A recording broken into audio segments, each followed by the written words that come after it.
এই যে আসতেছে ফেব্রুয়ারি, কত ফেব্রুয়ারি যেন, এটা কি বিশ্ব ভালোবাসা দিবস? হ্যাঁ, কি দিবস?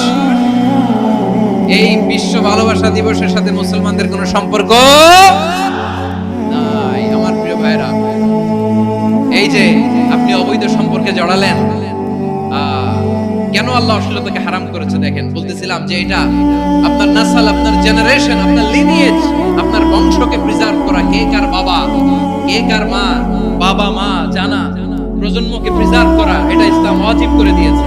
এই যে অবৈধ সম্পর্কের কারণে, বিশ্ব বেহায়া দিবসের কারণে, এগুলোর আউটকাম, আউটপুট হিসেবে মাঝে মাঝে এই ঢাকা মেডিকেলের ডাস্টবিনে নবজাতকের বাচ্চার কান্নার আওয়াজ শুনতে পাওয়া যায়। চট্টগ্রাম মেডিকেলের ডাস্টবিনে নবজাতকের কান্না শুনতে পাওয়া যায়।